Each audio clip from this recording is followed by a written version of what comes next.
Kumar and I am the chairperson of the Pick a Book Juniors, the Office Club.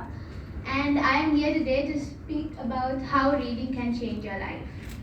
So, first a bit about me. I am 12 years old and I am a grade 8 student at Bishop's College.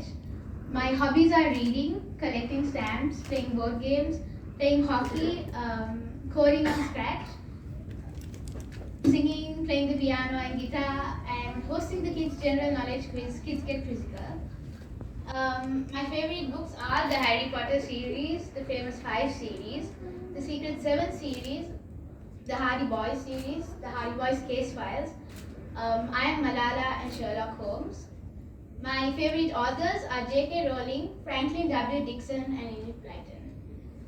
So, Theodore Geiser, known famously around the world as Dr. Seuss, once said, "The more you read, the more you will know, and the more that you learn, the more places you go."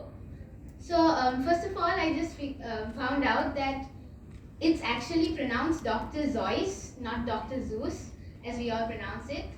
A lot of people pronounce it as Zeus, as in the Greek god in Greek myths, but he tried to fix the mistake, but then no one would listen to him, so he just gave up. So this quote is very true. Books can take you to places around the world, to castles, to islands, and even outer space. You can walk into an adventure, you can run into a mystery, you can sail the 7 seas, you can float in outer space, you can see the evolution of technology, and you can watch the making of vehicles, all without moving a step. For me, reading I have gained so much from reading. I have gained knowledge, I have improved in my vocabulary, I have gained a great sense of imagination, a sense of adventure, and a thrill for a mystery. I sometimes even say like I'm an awesome detective. And my favorite genres being mystery and adventure, I'm always reading Hardy Boys, Sherlock Holmes. And when you say their names, they're like a few of my close friends. And the more you spend time with people, the more you become like them, right? So David McCullough once said, "Books can change your lives." Some of the most influential people that you meet in your lives are the characters that you meet in books. So I would like to ask you all, how many of you read autobiographies, biographies, and non-fiction? Can I have a raise of hands, please? Okay, not many, but it's great. So can I have someone telling what the last book that they read, the last non-fiction book that they read? Navidu?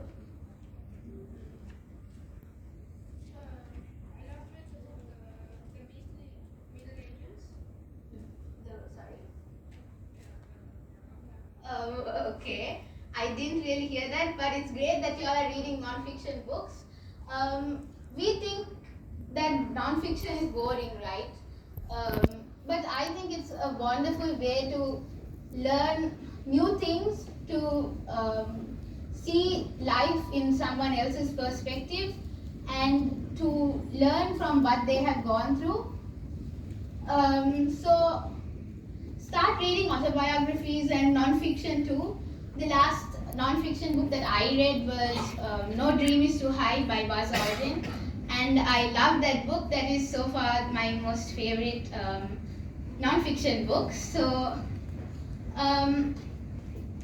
books can take you so many places, and so I would like to give you some examples.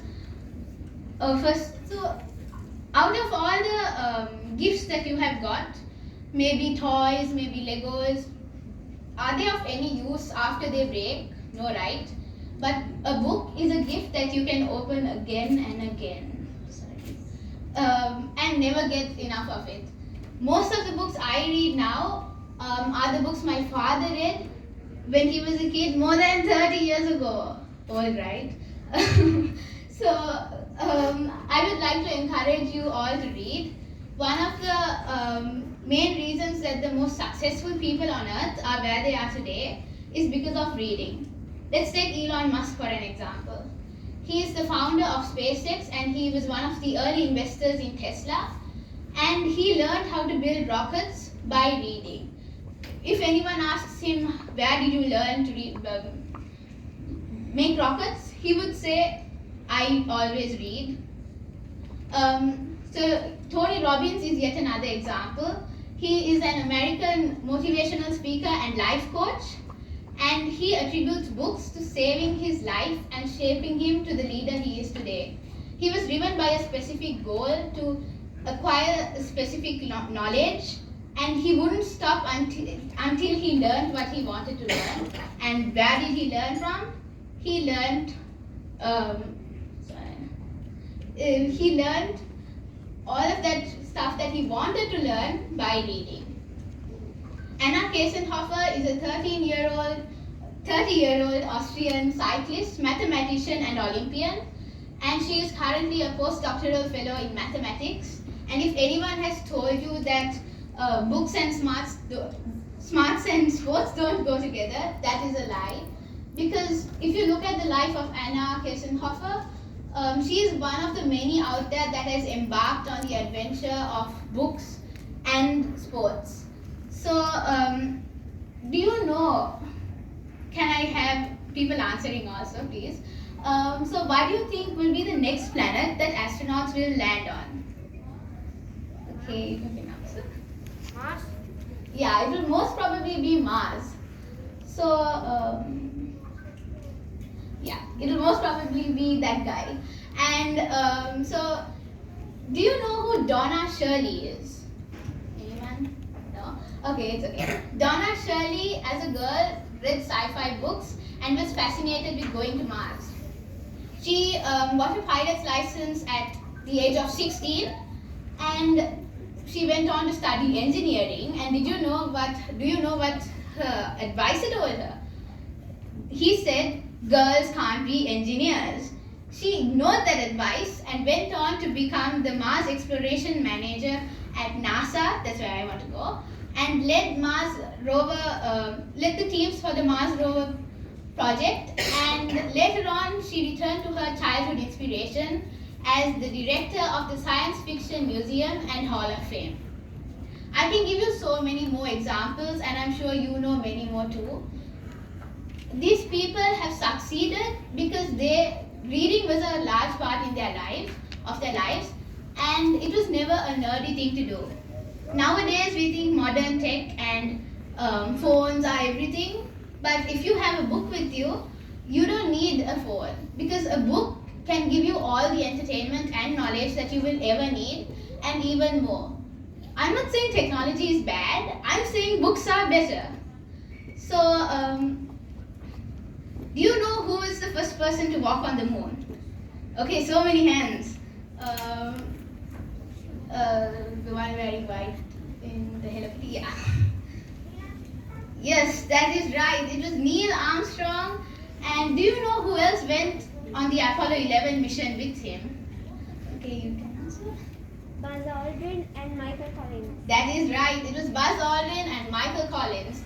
So Neil Armstrong and Buzz Aldrin walked on the moon, but Michael Collins was orbiting.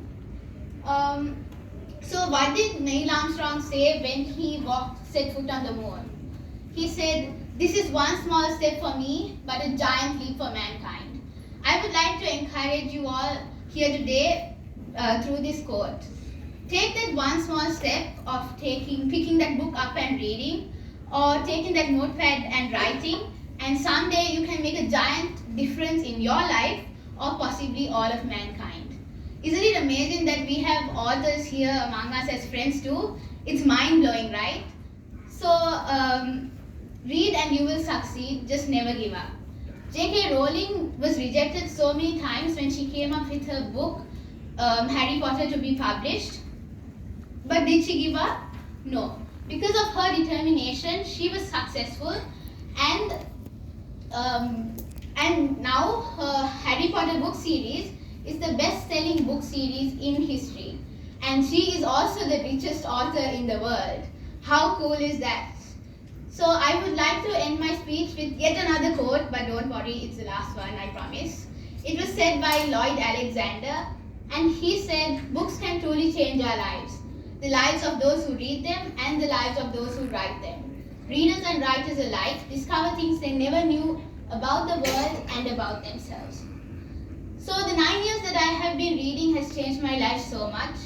I have gained knowledge, I have earned a great sense of imagination. The adventures that I go on, the mysteries I have solved have been amazing. And I know it sometimes drives my parents nuts, but, oh sorry, it's fine. But I'm glad that, thank God that they encourage it. Pick a Book has helped me so much. I would like to thank Pick a Book for creating a platform for us to express ourselves and for us to read more, and for creating a place where we all belong. And Pick a Book has helped me so much in my presentation skills and my public speaking. I know how terrified I was when I did my first Pick a Book presentation. I was literally shivering, and afterwards I even told my parents that I'm never going to do a presentation again.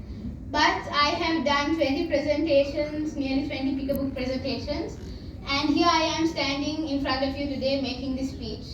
So thank you, Pick a Book, and I would like to thank the PAB team for all your efforts, and Fulelaya for all the questions you have to answer, and Uncle Raghu for starting Pick a Book and encouraging my parents to make me a part of Pick a Book when you started. And I would like to thank my parents for supporting me and for bringing the best out of me. And I would like to thank God for all that He has blessed me with. So on a final note, thank you so much for giving me the opportunity to speak today. Keep reading, stay safe, and may God bless you all. Thank you.